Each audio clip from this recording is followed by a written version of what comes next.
So in a recent video, I talked about the importance or not of accents. And I thought it was only fair to talk a little bit about my accent. What's interesting about the UK, where I'm from, is that there is a wide variety of accents. And today I'm going to introduce 10 of the more well-known accents. And then at the end of the video, I will reveal specifically what my accent is. So let's see if you can guess where I'm from. So the accents I'm going to talk about today are 10 of the most distinctive accents in the UK. These are accents that everyone in the UK would instantly recognize. So first we have received pronunciation, sometimes called RP or the Queen's English, or I guess now the King's English, and sometimes BBC English. This is an accent associated with the south of England, and it's also seen as a kind of neutral British accent. There's no strong regional aspect to it.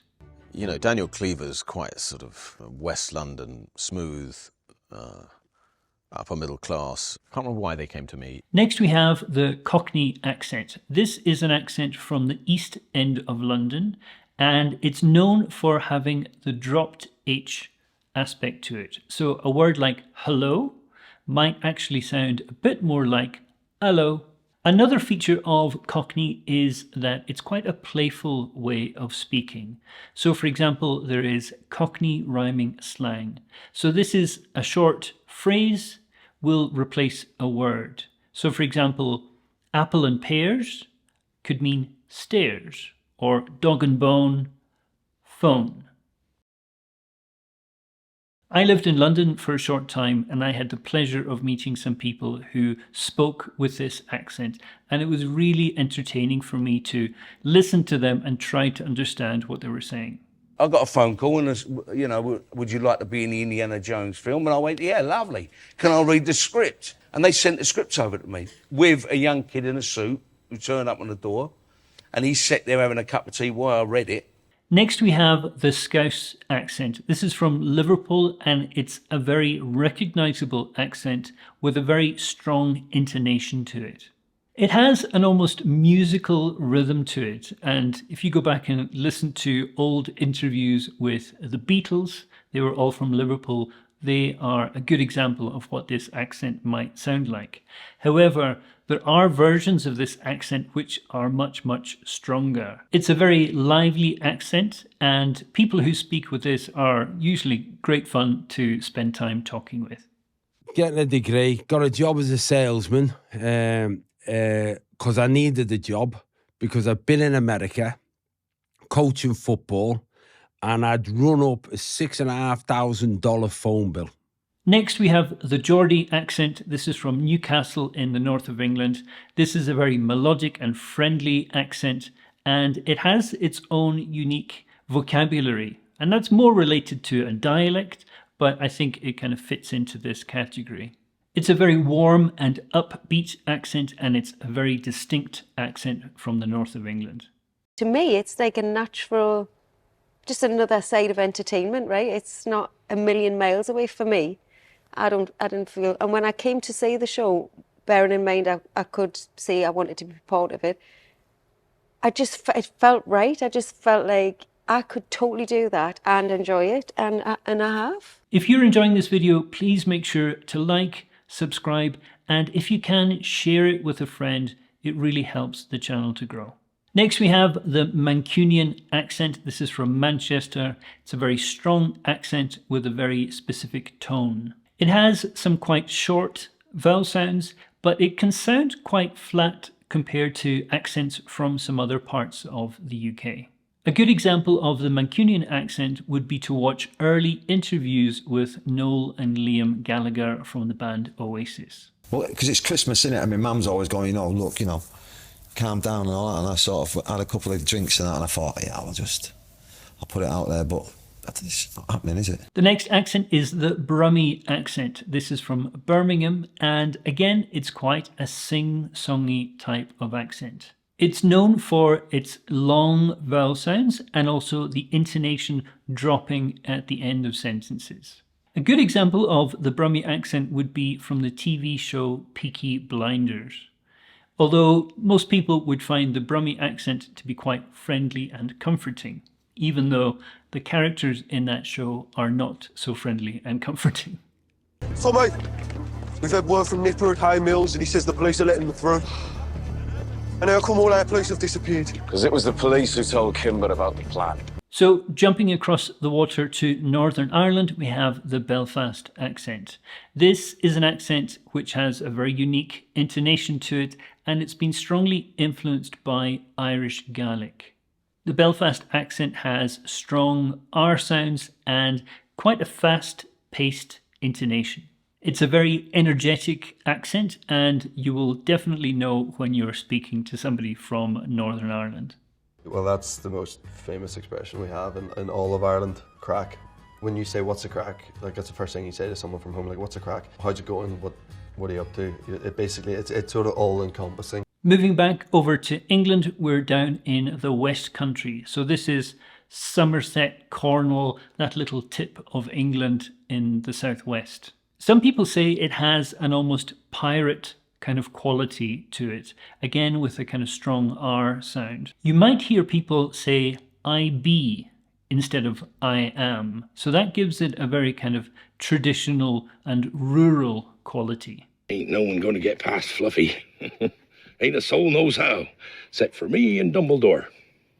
I shouldn't have told you that. I should not have told you that. Another very distinctive accent is the Yorkshire accent. So this is up in the northeast of England. Words can often be shortened, and even the word the can be shortened quite a lot. So instead of saying the pub, you might say t pub.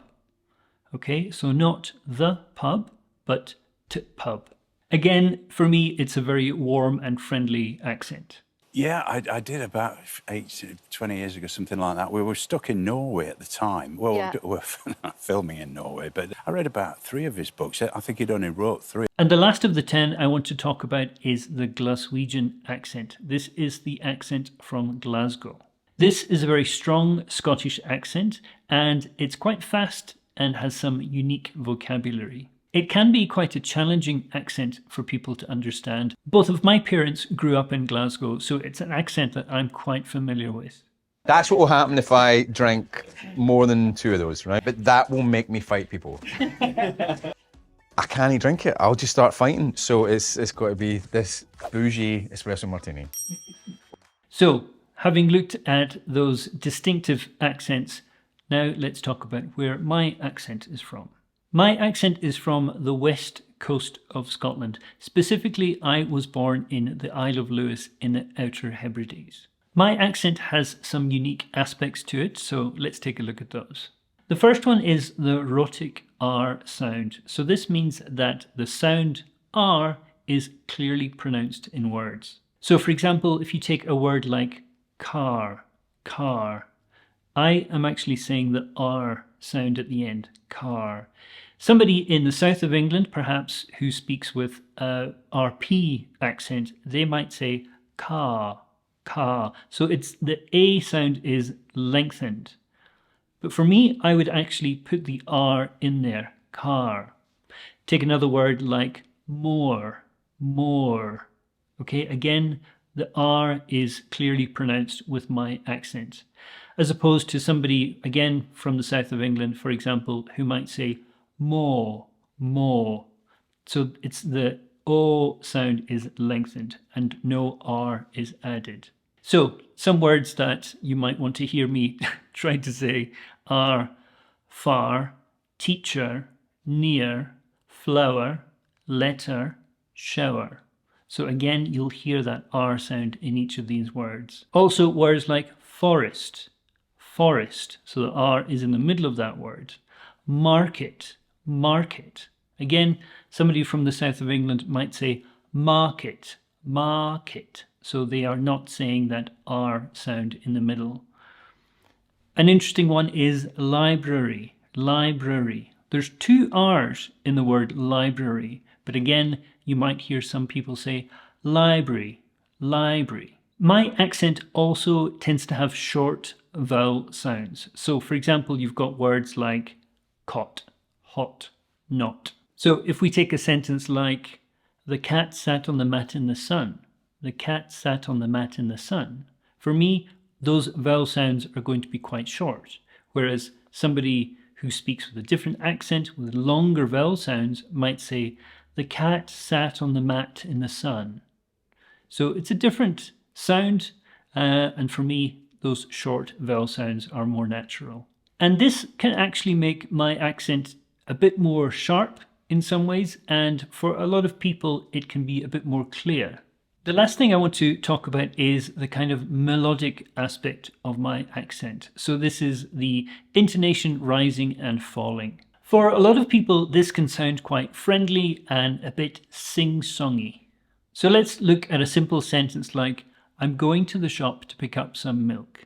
I'm going to the shop to pick up some milk. For me, there's a natural rise and fall in intonation, and this can actually make it quite easy for people to understand.